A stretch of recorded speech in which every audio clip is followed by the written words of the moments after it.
Welcome back to another episode of Consciously Clueless. I'm your host, Carly, and I'll be your guide on this journey from consciousness to cluelessness and back around again. Today, I talked to Fraser Bayley. Fraser has an unusual story, having gone from being a mentally ill butcher to a passionate vegan advocate, bodybuilder, and online strength and nutrition coach. In a struggle to overcome serious mental illness, including bipolar disorder, ADHD, and severe social anxiety, Fraser chose to walk away from the butchery industry for good. He never realized how health, fitness, and veganism would then come together to transform his life in many amazing ways. With the help of his wife Lauren, today Fraser operates an online vegan health and fitness brand called VegUp, which he'll talk more about soon. Here we go. Let's roll, and let's do it, and let's make it good. That sounds great. I appreciate all of that, and I'm excited to chat. Thank you for joining me, making time this morning. Absolutely, for sure. So we are going to start with the question that has everything to do with the podcast name, Consciously Clueless. Where are you right now on the spectrum from conscious to clueless? How are you feeling? It's funny because I feel like, and I'm sure that most people can attest to this, often you feel like a bit of a pendulum, right? It's almost like as you get through to, I guess, another proverbial level of consciousness, you then realize that there's a lot more things you're clueless about too. So it's almost like that Dunning-Kruger effect of, as you learn more, you realize that you actually have more unanswered questions. But yes. I think the beauty of that is it's almost like a compass, right? It's almost like the more unanswered questions you start to generate and accumulate, I think as a byproduct of being clueless, you actually almost become a bit more conscious as well. So I think it's a pendulum. I like to think that I'm reasonably conscious, but every time I think I am, I look back in hindsight a year from now, five years from now, and I'm like, I was like completely unconscious, and I thought I was conscious. And so I don't want to give myself too much credit, recognizing that in hindsight, I'm going to look back and probably cringe at my statements. You're doing the best you can in this moment, right? Exactly. Yeah.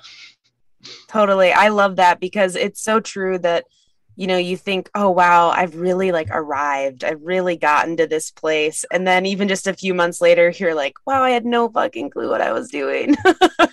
It's wild. Yeah, I mean, literally. And I mean, sometimes it can be a matter of weeks and months. Like you said, it doesn't take years to develop this hindsight. You can look back a few months ago and be like, what was I even saying? Yeah.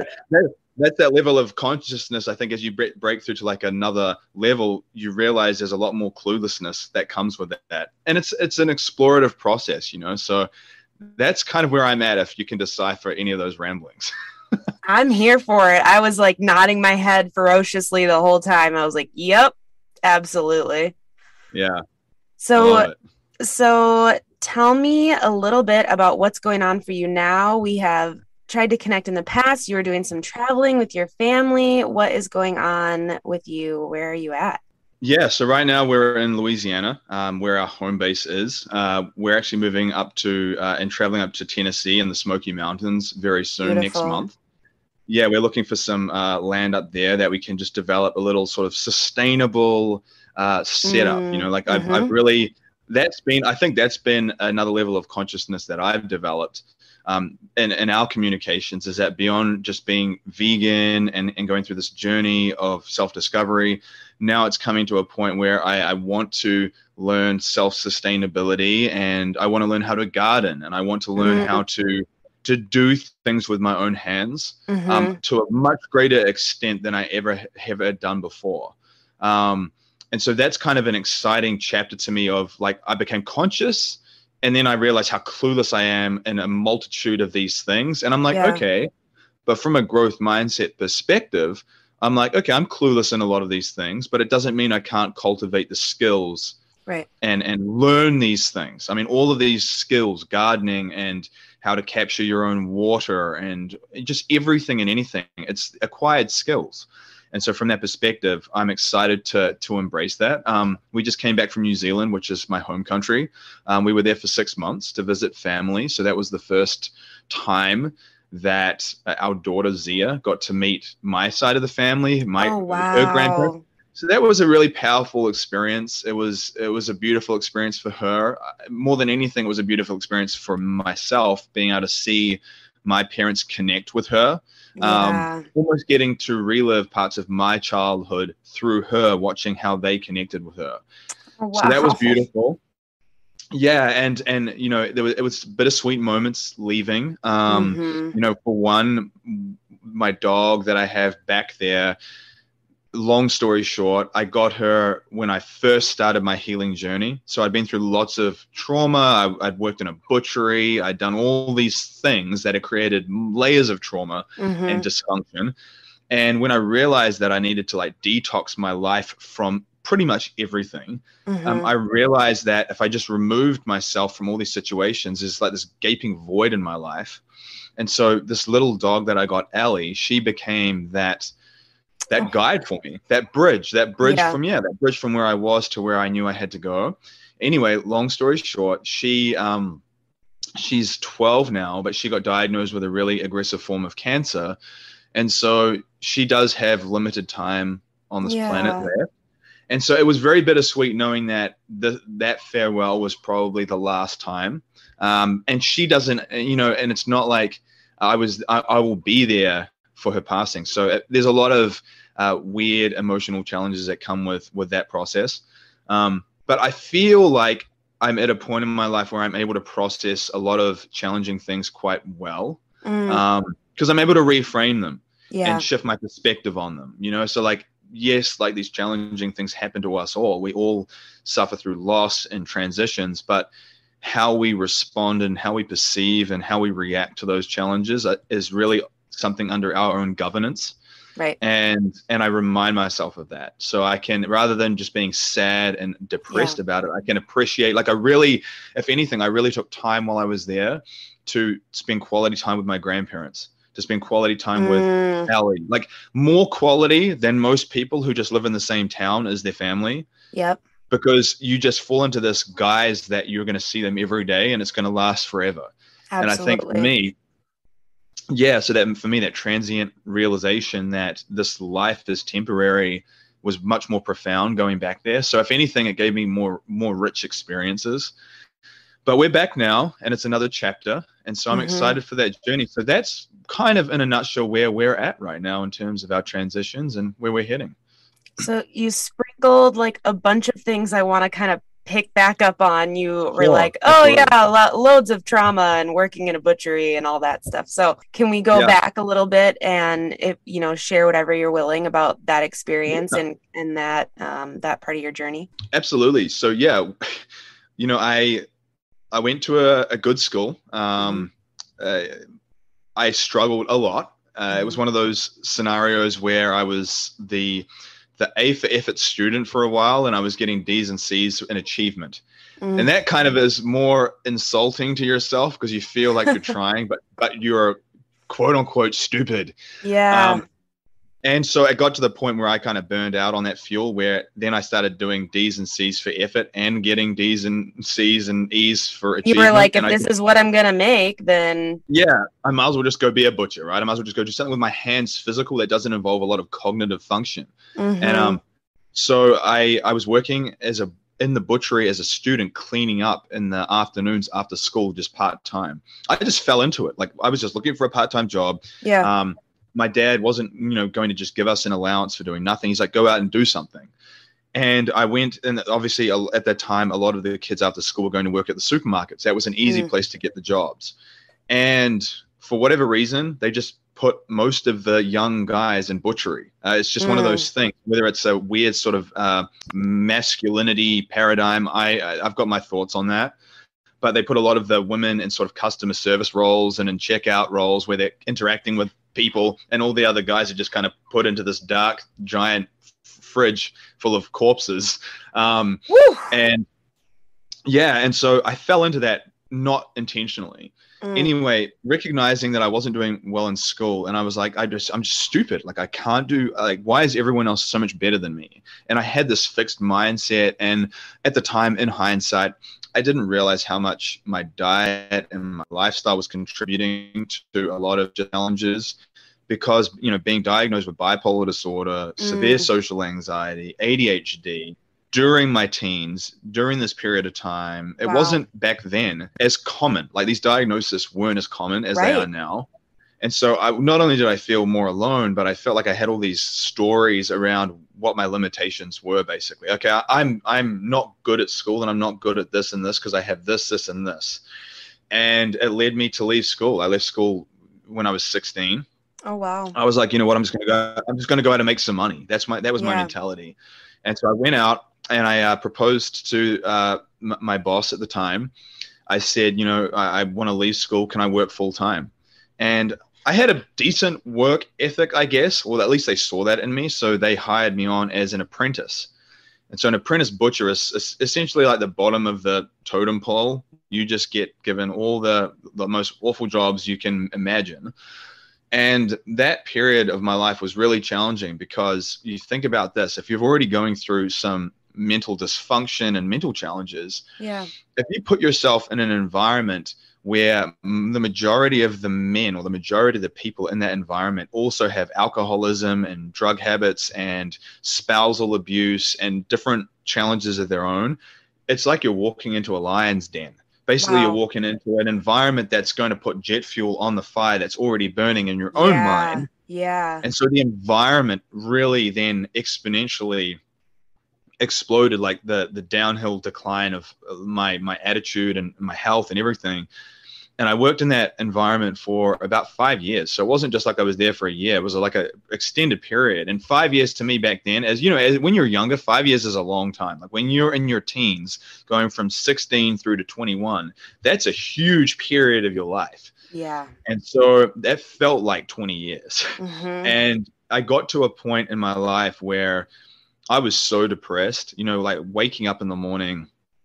And the first thing I would do, like talk about, you know, I'm sure, you know, you being into yoga and like where we're at, and now we have these like routines in the morning to like get ourselves in the right mood. My routine was like grab my pack of cigarettes, like turn on my phone light and like smoke in bed. Like I would be in bed, like just, and that was like the first action that I took in the morning. And then the next one was like often just to cry because I literally would be fearful about the environments. Like you'd go in there, you don't know if you're going to be picked on, bullied, or today they're going to be are they going to be your friends today, or are you going to do like one little thing wrong and you're going to piss someone off enough that they're just going to pick on you all day.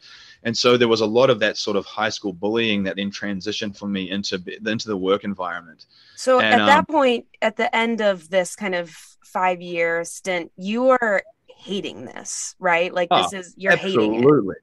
Absolutely hating it. Like I literally had this epiphany one morning where I thought to myself, if I'm doing this another year from now, I don't even think I'm going to be alive. Wow. Like that's literally the thought that I had. I thought to myself, could I see myself doing this 1 year from now? And I literally couldn't even see myself being alive if that was the case. You're like, I won't make it. I literally won't make it. Like physically, psychologically, I literally will not make it. And so that really was like a spark in my head that I didn't know what I wanted to do, but I just knew that I had to walk away. Yeah. And so that was the first thing, the first epiphany of like, I don't know what I want to do, but I have to walk away, because that industry to me is very toxic. I mean, it definitely breeds a lot of aggression, a lot of addiction. I saw a lot of horrible things, like, you know, working in there, things that we would do, like with the ground meat, the sausage, all the different, like there's lots of tips and tricks and hacks and things that they do behind closed doors that the average person, the average consumer has no idea that goes on. And probably doesn't want to, right? That cognitive dissonance. It definitely doesn't want to. Like an ostrich with the head in the sand, I'd rather just be ignorant. And that you can see that premise across the board with almost everything in life. Yeah. Like people would rather live in this sort of passive state of self-medicated zombiness than to truly like wake up to what's happening. And so that was at a point where all I knew was that I went into like, I was very fortunate. I will say that at that point in time, I think my family knew that I really needed help.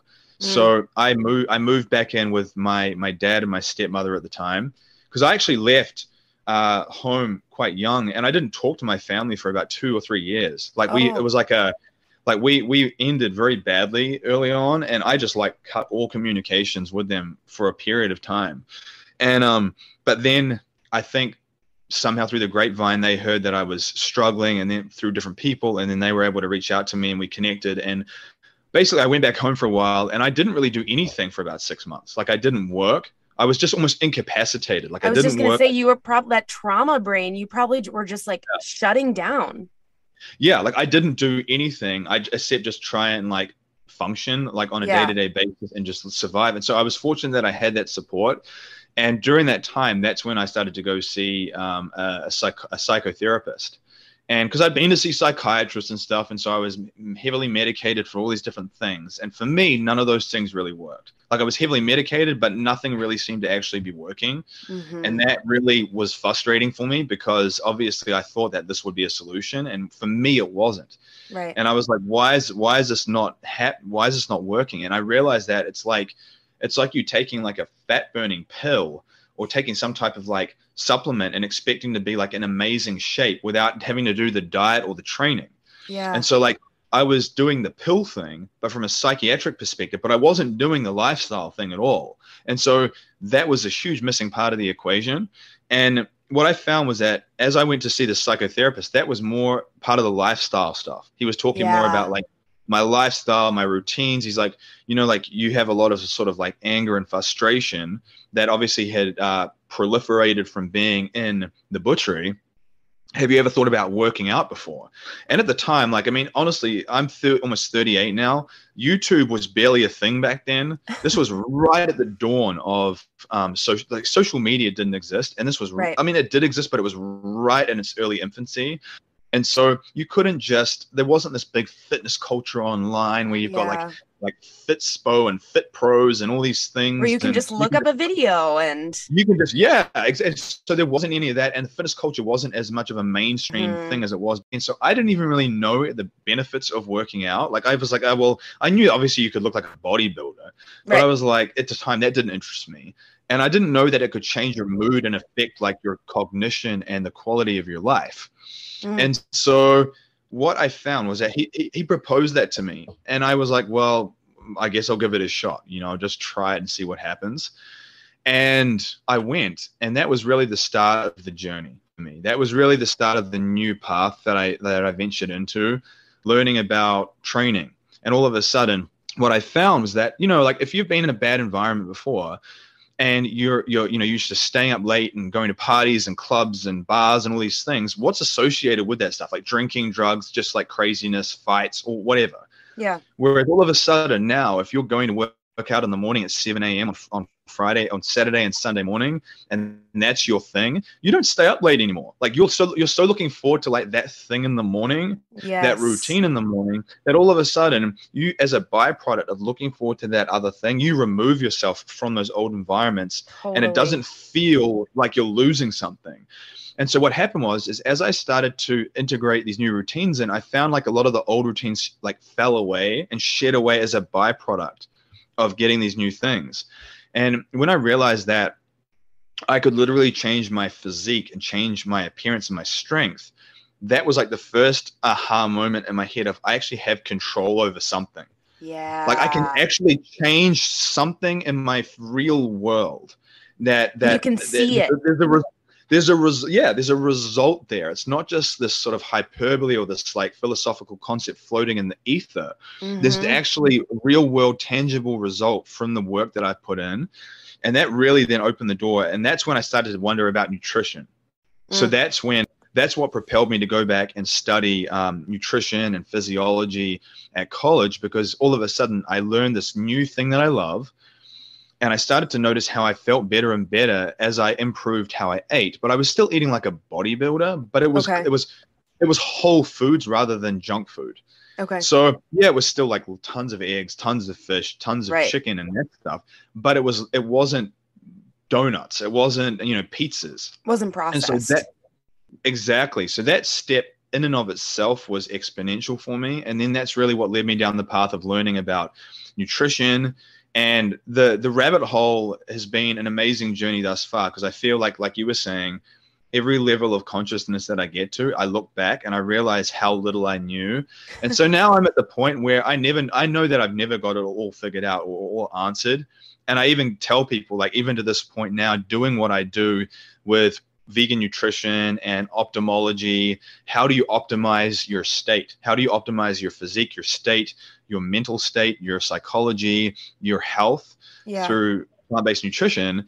Like, things will always change and adapt. And as I learn more, things change. So basically, it's been this like ongoing evolution, but it started in that really, really challenging place early on. And it was very difficult. You know, I mean, like people would say, oh, would you go through it again? And I mean, sure, like if I had to, I would, but I wouldn't want to. Right. But if it would give me the wisdom and the insight that I have now, then so be it. But at the same time, I wouldn't want people to have to go through that level of suffering for such a prolonged amount of time if they can understand and learn some of the concepts that I know now. Which is really beautiful and really lovely that you're willing to share those things that you've learned, because it might hit that spark for someone else without having to experience that, right? Like exactly what you're saying. I'm all about learning from other people now. Like, why reinvent the wheel? Yes. Right. So why go through some degree of suffering in life is unavoidable. I think we all suffer to some degree, but I think a lot of people go through massive amounts of unnecessary suffering. And so if you look at the suffering just that people endure, it's so much of it is self-inflicted and unnecessary based on their unwillingness or naivete around not trying to reinvent the wheel, or not feeling like their situation is so unique and special that no one else understands. And so I think a lot of people fall into that category of like, they struggle to be vulnerable. They struggle to share things. I find this to be very true within the sort of the male entrepreneurial space. You have a lot of guys who puff their chest up like peacocks, and they have all their feathers fluttering around, and they're like, look at me with my fancy cars and my Rolex watches, and I'm a big real estate guy, and I'm a hot shot, and I got the cigar in my mouth. You are nailing the stereotype. And so they're puffing themselves up like a peacock, right? Yeah. And everyone can see the pillars in their life that are not dialed in because their face is swollen, they're 40 pounds overweight. And I know all the negative things that are associated with looking that way, and it's immense. And so we live in this sort of like era of like people, like these people will struggle to be vulnerable because they're an expert in one area, which means that they don't want to look like a beginner in other areas. Yes. And my mentality, have you noticed, like my mentality is that you can be absolute expertise in certain areas and be completely ignorant and a total novice in other areas. And that's okay. Like that's actually a good thing. I'm always skeptical of people who are like a jack of all trades and seem to think they have a lot of mastery around everything, but they don't really have the results in their life to back it up. And so I think, okay, you have a lot of book knowledge, but you don't have a lot of like actual real world knowledge. And so that, to my point, like I think that people need to recognize that it's okay to be a novice or a beginner or have ignorance around certain areas and pillars in your life. And then I think it's important to not try and reinvent the wheel. And look at people that have the results that you want and model from them. And I'm telling you, Carly, if I did that when I was in my teens and early 20s, I would have like suffered immeasurably less, and I would have had a much more enjoyable life growing up. But I didn't have that knowledge base that I do now. So if I could tell anyone anything, it would be to, just because you might be an expert in one area, it's okay to be naive and a beginner in others. In fact, it's a good thing because you can't be an expert in everything. And don't try and reinvent the wheel. And a good litmus test is, does the person you're communicating with giving you feedback or advice, do they have the result that you want? If they don't have the result that you want, then you should probably disregard their opinion. If they have the result that you want, and or you have invited them as someone who can give you like expert counsel, then by all means take that advice. And so I wish that I had that knowledge back then, and so it's been a journey. And even to this day, like I said to you at the start with the self-sustainability stuff and the gardening and things like that, I'm a total beginner on that front. Yeah. But I'm not ashamed to say that either. And I'm prepared, because then that way people can meet you where you are, and they're not going to give you advice that's too advanced for you. Yes. You know, it's like if you're a Yes. beginner with yoga and you try and act like you've done yoga for the last 10 years, and then someone gives you like a really brutal flow and like you can't even hold the pose for 10 seconds, it's not going to be helpful for you. It's better Yeah, and that then you just feel shitty. like you just feel, I'm a failure. You know, I'm a Yeah. failure. And it's like, no, like you just need to give people a realistic position of where you're at so they can meet you where you are, you know? So if you went from this very traumatic experience to kind of this rock bottom-ish place and starting that process, so how did that lead to being vegan? Wow. Yeah. So, you know, I look back now and it really was like a constant shedding of stories and Totally. proverbial and skins, you know? So like, I feel like some people have this sort of transition in their life where they have this massive epiphany. They're like, you know, something happens and they go vegan just like they go from being like completely down one end of the spectrum to the other in like one day. Yeah. But for me, it was like an evolution, like a series of processes that I walked through where, first of all, obviously, like I said, coming from being a butcher and having seen the environment that was like, you know, that really deterred me from eating. Like, you know, it's unfortunate because I feel like the conditioning in many people, and including myself, was so deep that I would avoid eating certain things because I saw something that was negative about that, but I would still eat other things, you know? So like, for instance, when I was an apprentice, we went to like a big slaughterhouse as part of my apprenticeship. And I saw a cow coming down the run there, and the poor thing was completely petrified. I mean, it was like if you saw a dog like completely petrified for its life, like eyes bulging out of its head, like foaming at the mouth, just really scared. And they were using like a bolt gun to obviously like try to quote unquote stun the animals before they start to dismember them. Anyway, there was one that I swear like it thrashed its head at the last minute and it didn't get the bolt, and they started dismembering it while it was still conscious. I mean, the thing was literally eyes open, clearly conscious. It wasn't clearly some sort of nervous reaction. And that memory has never left me. And that happened about 20 years ago. Oof. And I stopped eating a lot of beef after that. I really didn't eat beef at all. That really kind of haunted me. But the unfortunate part was the conditioning was so deep that I still ate chicken and I still ate fish and everything else. And so like I thought that I could kind of avoid certain things, like kind of like partial consciousness. And it got to a point, you know, where even during my health journey, I was still consuming a lot of animal products. But when I came over to the US, where my wife Lauren lives, she was always in a bit more of a, I mean, we're both spiritual people, but she tends to be even more so than me. And I feel like a spirituality and yoga and things like that really align with veganism on a multitude of levels. Right. And I think that she was very curious just about how she would feel and like what she would experience, like on an energetic level, on a psychological level, on an emotional level.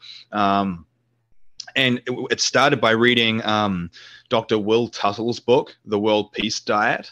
Yes, it's been on my list forever, but I never have actually read it. Yeah. And so she read that book. It was funny because we would go out to visit her grandmother once a week, and it was about a 30-minute drive there and back. And she would read that book while we were in the car driving, and she would read like a chapter each week. And it just kind of started to kind of permeate into the back of your head. Everything that he was saying was making so much sense. Like it was like it seemed like common sense, but not common practice. And that's when my wife Lauren was like, well, I'm just going to give it a shot and see what happens.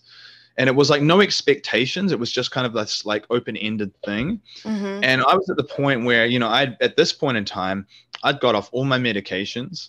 I was completely medicated, and I'd been medication free for a number of years. So I knew the power of change.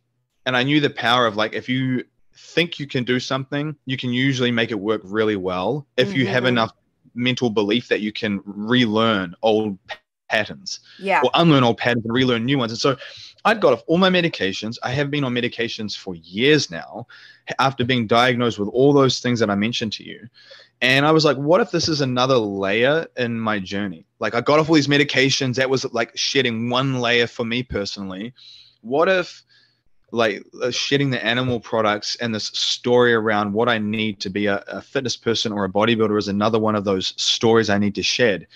And so I did it over like a 1 month period where I removed the obvious things first. So we'd already stopped consuming dairy. Okay. We were doing like plant-based protein and just, almond milk and stuff like that, or like different like nut milk, hemp milk, oat milk, that type of thing. But then I removed chicken, and I was doing a little bit of fish and eggs for the first week. And I was adding things in. So rather than just like removing things, I added things in to crowd out the old foods. So as a byproduct, these things fell to the wayside. So I would add in quinoa, and I would add in tempeh, and I would add in like chickpea recipes and veggie burgers and different things. And I started to crowd out all those old foods. And I remember the last thing I had to do was about 3 weeks in, and it was just doing some farmers market eggs post-workout after my workout routine. And I just swapped that out with like tofu scramble. And from that point, it was like effortless. I felt like, am I here now? Like, have I arrived? Like it was just, there was no friction. There was no like remorse. There was no like, oh, like this is going to be so hard. It was just this natural sort of shedding. And 8 years on, and I've never looked back, and if anything, every year I learn more about veganism and more about nutrition and how it affects our body and our psychology and our endocrinology and everything. And really, it's just been so, like, for me, it was like waves of progression, you know? And so now I just share that journey, that story to say, hey, like, anyone can change. If I was down that end of the spectrum eating tons of animal products as a butcher, not even knowing what vegans were, making the transition, not only making it work, but sticking with it long term. Because I do think a lot of people come into veganism and they might do it for like 6 months or a year, and then they go back. Yeah. And I have my perspectives on that, and I have my reasons what I think the underlying motivations were or lack thereof. But 8 years in, I like to think of myself as someone who's really stood the test of time with it now. Totally. And I feel good. Like I can never see myself going back. There's no need for me to. I feel like it would be almost devolving to a lower level of consciousness for me now, and I have no reason to. So that's the journey. It's been a lot of shedding of skins. Yeah, absolutely. So we've kind of identified, like the bodybuilding space, the butcher space, like these are kind of alpha male, like hyper masculine spaces. What has that juxtaposition been like for you to be in those spaces and then transition to vegan, which is, sometimes seen as not that feminine, right? I actually think it's a cool thing because I feel like some of the strongest men have the courage to go against the status quo. Yes. Or normality. I actually think some of the most prolific leaders that you look at in history were people who had the courage to stand up and do something that at the time was unconventional, and had an ability to rally people around them. And so I actually tell people that I actually think it's a cool thing because you can walk into these environments and you can frame it from that perspective, and it all of a sudden changes the dynamic completely. Yes. And I actually think, a big reason why there's a lot of trouble with men and mental health and all these things today is two things. I mean, obviously there's a deep subject, but one is a lack of sort of connectivity with their feminine side. But two, like a pseudo masculinity. They think they're masculine, but it's like layers of ego and layers of crutches and stories and narratives they tell themselves that they need to be macho. Like if they don't do XYZ, they're not macho enough. And that's actually to me a weakness. It's actually a weakness for people to think that. And if you can see that and be the person who walks the path less traveled because it's less traveled and it requires you becoming more disciplined and mentally confident in yourself. Mm-hmm. You know, like I tell people, like I coach a lot of like high performing people now, and people who are doctors and real experts in their fields, and even like former special forces, like guys that are like Wow. the macho of the macho. Yeah. And I frame it from that perspective of, dude, do hard things because you can. Do hard Yes. things because you can. Yes. And because it's a freaking honorable thing to do, and that Mm-hmm. you can look at everyone else taking the easy conventional paths full of brainwashed behavior, and you Mm-hmm. do the hard thing because you can. And it fires them up. They're like, holy Yeah. crap, man. Like, I didn't think of it like that, you know?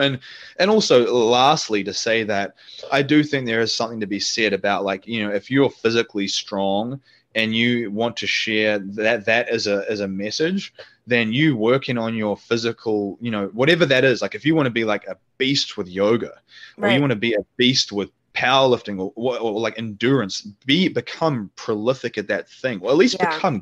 become good at that thing. Yeah. And in that way, people can't argue with you and say, oh, well, I couldn't hold all these yoga poses because I wasn't getting enough protein. And you're there holding it for like 10 minutes, you know? So it's the same like when people say things to me like, oh, like I worry, you know, am I going to get enough protein? I lose my muscle and strength. I'm like, come train with me for an hour and let's see who crawls out of there first. Yes. Yes. And, Yes. and so I let that speak, and I can tell like they know through the confidence of my words. They're like, okay, this guy's not playing. He's going to absolutely destroy me on the weight floor if I like, you know. And so it's an example of like, again, another narrative, another story. And that's actually like a weak link in the chain. And so I think that when guys especially can see that, not only just showing compassion, you know, compassion doesn't just extend to other humans. It can extend to other sentient beings. You know, like if we're living in a world now that we can be, I would argue actually truly optimally healthy on a plant-based diet and eliminate unnecessary suffering from that equation, why wouldn't we do that? Right. And that to me is just, it's obvious to me now. And from that perspective of, I even challenge people. I'm like, look how emotionally you are addicted to bacon, or like, look how emotionally addicted you are to these things. And I'm like, do you want to be that weak? Like, you want to shed layers because it's going to get you to the best version of yourself. And when they realize that like their attachment to food is actually kind of a weakness, that adds like a level of challenge to people that I think kind of fires up that masculine, like competitive nature. Yeah. So yeah. it's about reframing it. I think it's about redirecting that energy, basically. That's a really good way to put it. And a good way to like reach people where they're at. Right. Like you're not going to push someone overnight, but if you can find these ways, like, well, come train with me, see what you think after that hour. And then we'll go from there, instead of being like, here is exactly what you should do and change your life in 24 hours. Yeah. And, you know, I'll be the first to tell you, like, I've worked at the Daytona 500, with some of the vegan bodybuilding teams, where we would hand out, you know, like, you know, Beyond Burgers and things. And, you know, I don't really consume that stuff myself now. I stick to more whole food, plant-based diet. But I think that's a very useful tool to open people's minds. And for people who just like, and people just who enjoy it and just want to do it, go for it. Right. Yeah. But my point being, if you don't know what the Daytona 500 NASCAR crowd looks like, it's literally like people who drink Bud Light for breakfast, and they smoke a cigarette and Bud Light, and that's their breakfast, and they got missing teeth. And so that is that's a type of demographic you're speaking to about veganism. Shit. And so they're like, they have no clue like what it is, but and they're like such ferocious bacon eaters. But if you can show them with your physique and your presence and your stature, and then you can speak their language and meet them where they are. And I tie in my story of being a butcher and eating tons of meat before, and it's more relatable. They don't think that you've just been some like vegan since birth, like hippie living in the forest eating beans and rice your whole life. You know, like they feel like you can resonate. Right. And I feel like that drops the defense system. It drops the armor down. And once that defense system comes down, that's when you can do that redirection and that rechanneling of people's focus. And I found that to be really powerful. Now, obviously, you've just got to prioritize your energy. You know, I can't make people change. I can't change every single person I have an interaction with. But, you know, it's that cliche of like when the student is ready, the teacher will appear, or like, you know, be that breath of fresh air for people when they want to come up and get out of the water and breathe. Yeah. And so that's how I operate. And then that way I don't hold on to like resentment around people who don't want to change or are not ready to change yet, recognizing that if I get frustrated and I channel my energy into these people, I miss out on channeling energy into the people that are ready. Yes, and, absolutely. You know, so one thing, next time you're at the Daytona 500 giving out Beyond Meat burgers, I want to be there. And two, I think that cognitive dissonance piece, that ability to kind of say, oh, that's that thing that's different than what I do, or that's not happening here. Yeah. You know, I'm sure you've gotten this before where people hear maybe your experience in the butcher shop and they're like, well, that I'm sure was just the shop you were in. Like it's got to be different other places, but it's not, right? Like that's no. And I actually worked in different places too. So I didn't just work in one place. So I know that it was across the board. And also from my understanding, practices in New Zealand are more strict and controlled than they are here in the US. And so I would argue that things are probably worse here than there. So what I experienced and saw was probably the tip of the iceberg in terms of what actually happens. And I've connected, you know, other butchers and other people within those industries have heard my story and connected with me. And people in England, people in South Africa, different countries who have been in these industries have all reaffirmed things that I witnessed. So this is a systemic thing.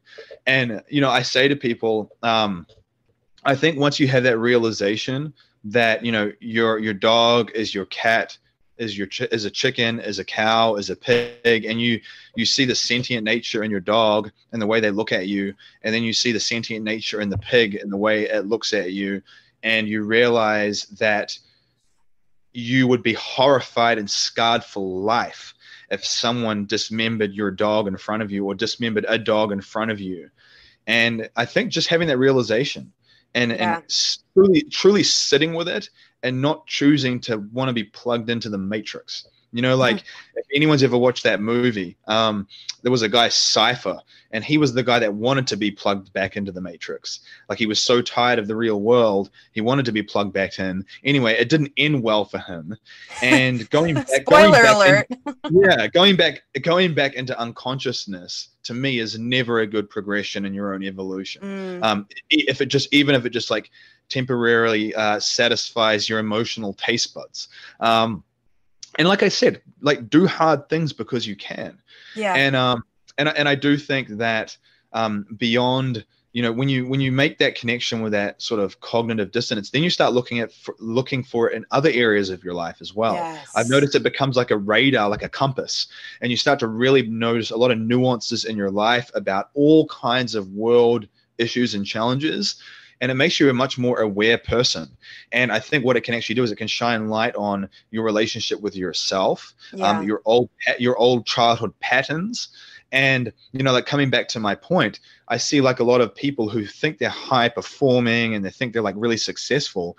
And I can tell looking at them, they're overweight, they're puffy, their lymphatic system is backed up. They look like they've got sleep apnea. I can tell there's hormonal things going on, all contributed to their lifestyle. And so they might have a Rolls Royce and a big Cuban cigar or whatever and a nice real estate portfolio, but it's very clear what is missing in their life. And that to me is the weak links in the chain.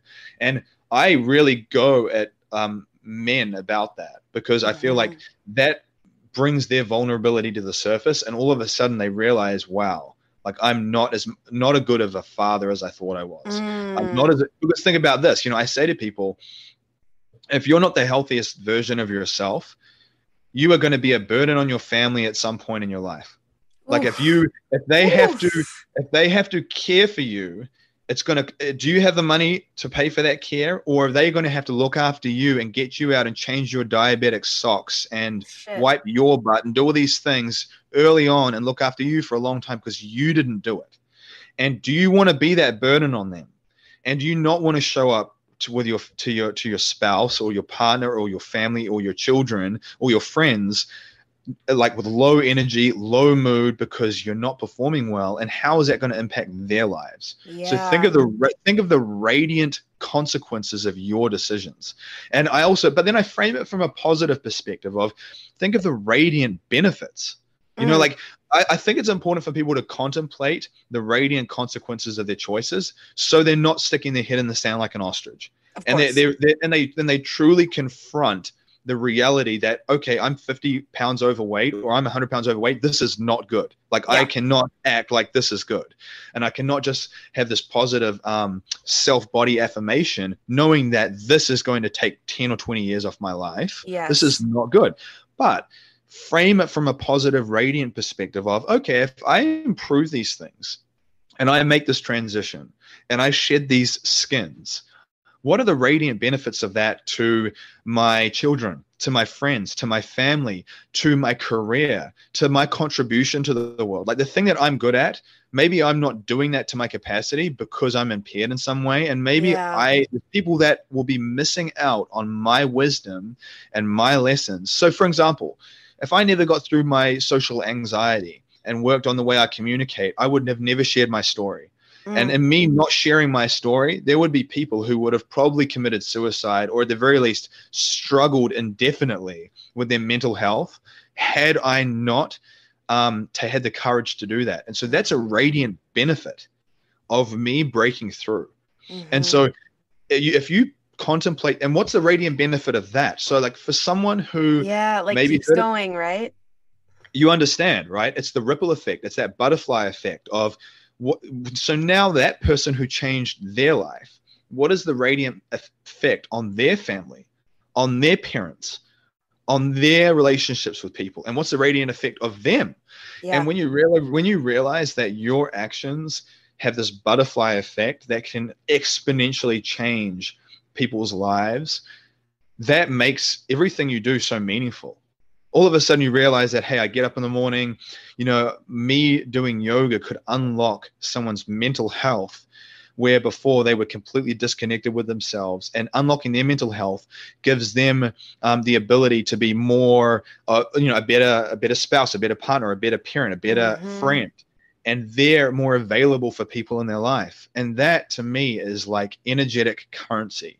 Like that to me is probably the most valuable thing, because I think about this: at the end of our life, we're just going to have a collection of memories. And I know for me, I'm not going to be concerned or even think about, I wish I, got 2% leaner in body fat for that photo shoot that I did. Or I wish that, I managed to hit, a 600-pound squat instead of 500 pounds. Or I wish I just ate bacon for a little bit longer, none of those things are going to matter, the things that will matter will be like, did I have meaningful connection with the people that I care about, and meaningful connection with the animals and the sentient beings in my environment? Did I contribute?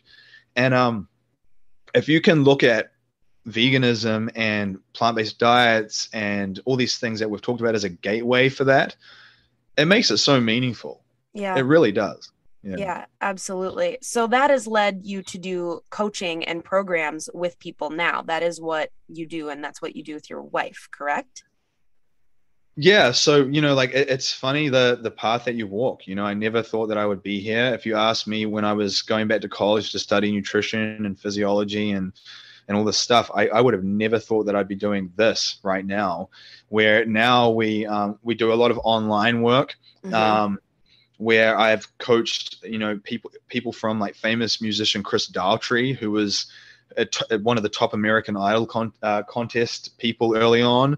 I'm close friends with him to this day. I've, coached, like I said, former special forces like Green Beret. Wow. Coached people who have like high level entrepreneurs who have podcasts, who have interviewed guys like Matthew McConaughey, like just people like and all the way down. And this is not like, talking about just like social accolades, but this is all the way down to just like people who just want a better life. Yeah. They enjoy the simplicity of their life. Maybe they're just like a mother or a father, and they want to just have a better life. Mm-hmm. And so like doing that online, learning how to create those systems and how to communicate through online channels to get people a really good physical result. And then it's gone all the way to like doing immersion trainings with people where at a certain level, people will come out. Like, for example, like I said at the start, we're going back in our RV very soon and we're heading up to the Smoky Mountains.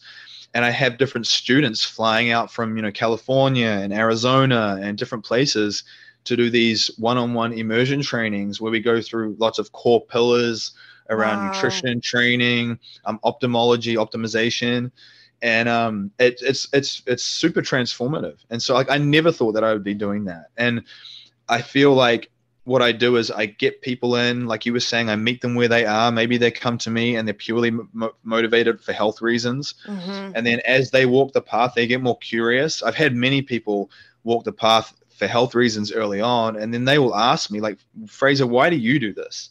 And then that opens the conversation.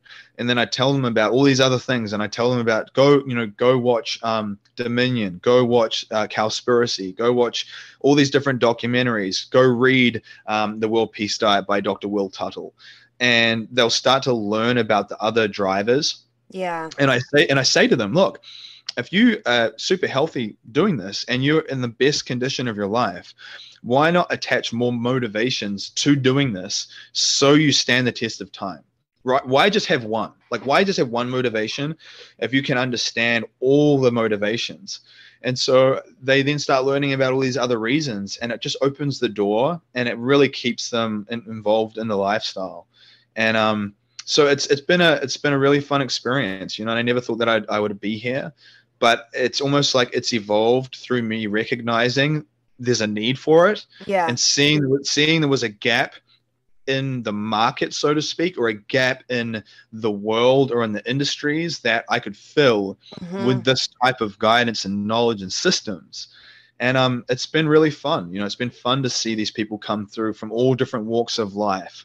First responders and like, stay-at-home mothers who are homeschooling and they have 5 kids. Like, I mean, that in and of itself is like a monumental task.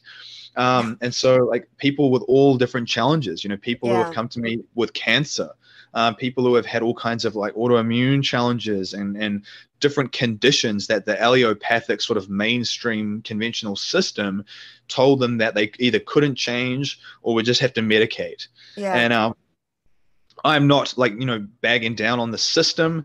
I recognize that in acute situations for, certain instances there's a time and place for those things. Of course. But I'm an example that even the experts who told me, okay, your bipolar disorder, you'll be on these medications for the rest of your life. I'm an example that not everyone has the answers all the time. Right. And that's what inspires me, that notion. And then that fuels me to think, okay, what else don't I know? What else is uncharted territory? What else is out there that experts are saying this is the right way to do it, and it's actually probably not the right way to do it, or it's one of many ways to do it. And so it's not to say that I am hesitant with experts, but I always do my own research, and I always, And I think that the beautiful thing you're describing too is, like we were talking about the ripple effects before, is those ripple effects of working with people. I always joke, but it's so true that I love working with people, and it's a selfish act sometimes, because then I know that they're going to go out and do great things too. And then like that's going to be better and the world's going to be better. And it's kind of idealistic, but if I didn't have that image, I don't know why I would be doing it. And also like that, I think is a huge driver for me. And the other thing is that I find that the more I teach these concepts, it just can further reinforces them back into yourself. Yes. And so, like it's one thing to hear something. It's one thing to write it down. It's another thing to do it yourself. It's another thing to do it and talk about it. It's another thing entirely to teach it. Yes. If you, so that's what I say to my students is I'm like, go out there and teach what I'm telling you. teach, like, if you're putting a meal together and one of your family members is saying, why are you doing that or whatever, to the best of your knowledge and ability, teach them, show them, explain it. And because it's going to reinforce it back into you even more. Like I noticed that when I'm giving my students guidance and things to do, it reinforces those lessons back into myself. And I actually stick with my own advice even more. Like you move further and further away from being a hypocrite because you have this desire to be in total alignment. So you'll give people suggestions on yoga or on health, and then you'll go out and you'll actually do that yourself. That's so true. I have found that entirely. Well, so two things. One, I forgot to mention this in the beginning, but if you're down, I've got like 10 or 11 questions for kind of a Patreon bonus to do at the end for listeners. But before that, is there anything that you want to share or I haven't given you space to that you're like, I need to say this to the people? No, I think we talked about a lot of good stuff. I think I just say to people, start where you are, start imperfectly, recognize that you don't have to have it all figured out. Take one day at a time. Use a litmus test to look for people who have the results that you want in your life and model from them. Don't be discouraged when people around you, quote unquote, don't support you. Most people can't even support themselves. The fact that they don't support you, they probably don't even support themselves in their own journey. Of course, they're not going to support you. The sooner you can detach from that outcome, you can start actually actualizing your own potential. And I think just to really focus on recognizing that if you can create the right environment for yourself, environment is a big part of it. So like you can have a good diet, you can read all the books and do all the meditations. But if you're not you need to make sure that your environment's conducive with like where you want to go. And so whether that's like living in the mountains or whether that is, like I said, me going to the gym in the morning and looking forward to that as a byproduct, I stopped going out at nighttime and I stopped doing, the typical people that will go out at night drinking, looking, for parties, trouble, whatever. You automatically change your environment. And that to me is a huge catalyst in changing your life. And so that's what I would tell people to do is like look for ways to seed new habits and routines and environments into your life so you can make a transition away from those old environments. Because when you do that, change is like a byproduct. Yes. So, yeah. Yes. That's like, I feel like you just like summarized the episode. That was perfect. That was that. Well, thank you for joining me. Where can people get a hold of you after this? Because I know they're going to want to look you up. Yeah, so if they just search me, obviously I have my profile on Facebook, Fraser Bayley, Fraser Bayley. That's my personal profile. We have VegUp on Facebook as well. So you search VegUp, that'll be Facebook. On Instagram, we're VegUp Life, so at VegUp Life. VegUplife.com. And I have a podcast called VegUp as well, VegUp Podcast. I guess I can just give you any of the links and you can just put them in the show notes as well. Perfect. And people can plug that stuff in. So yeah. Perfect. Thank you so much for all of that. You're very welcome. Thank you for having me on. Of course. Thanks for listening to another episode of Consciously Clueless. If you enjoyed that episode, hit subscribe wherever you're listening. If you want to help me get this into the ears of more listeners, send it to a friend, text it to a family member, share on social media, and tag me. Whatever you can do really helps me out. If you're on Apple Podcasts, go ahead, leave a review so other people can see them too. And if you haven't yet, head over to patreon.com/consciouslycarly. I would love to have you over there. We are growing a community of people who want to learn and grow. There's yoga, there's meditation, there's vegan recipes, so much more. It's been really, really fun, and I hope you will join us. Until next time.